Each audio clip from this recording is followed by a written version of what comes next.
ભરૂચના અંકલેશ્વર ખાતે સરદાર વલ્લભભાઈ પટેલની 150મી જન્મજયંતિ નિમિત્તે વહીવટી તંત્ર અને ભાજપના આગેવાનો દ્વારા ભવ્ય કાર્યક્રમોનું આયોજન કરવામાં આવ્યું હતું। આ ઉજવણીના ભાગરૂપે રાજ્યમંત્રી અને અંકલેશ્વરના ધારાસભ્ય ઈશ્વરસિંહ પટેલના હસ્તે સરદાર 150 એકતા પદયાત્રાને પ્રસ્થાન કરાવ્યું હતું। તુલસી સ્ક્વેરથી શરૂ થયેલી આ પદયાત્રા લાખા હનુમાનજી મંદિર સુધી પહોંચી હતી। આ યાત્રાનો મુખ્ય હેતુ રાષ્ટ્રીય એકતા, ઘર ઘર સ્વદેશી, આત્મનિર્ભર ભારત અને વિકસિત ભારતના સંકલ્પને જન જન સુધી પહોંચાડવાનો હતો, જ્યાં મોટી સંખ્યામાં લોકો જોડાયા હતા।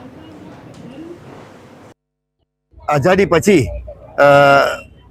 1951ની અંદર સોમનાથ મહાદેવ મંદિરનું જીર્ણોદ્ધાર કરવાનો હતો, ત્યારે સરદાર સાહેબે ટ્રસ્ટ બનાવીને આ જીર્ણોદ્ધાર કરવા માટેની તૈયારી કરી અને ત્યારે એ વખતના રાષ્ટ્રપતિ ડૉક્ટર રાજેન્દ્ર પ્રસાદને જવાહરલાલ નહેરુએ ના પાડી હતી કે તમારે ત્યાં મંદિરના જીર્ણોદ્ધારમાં જવાનું નથી।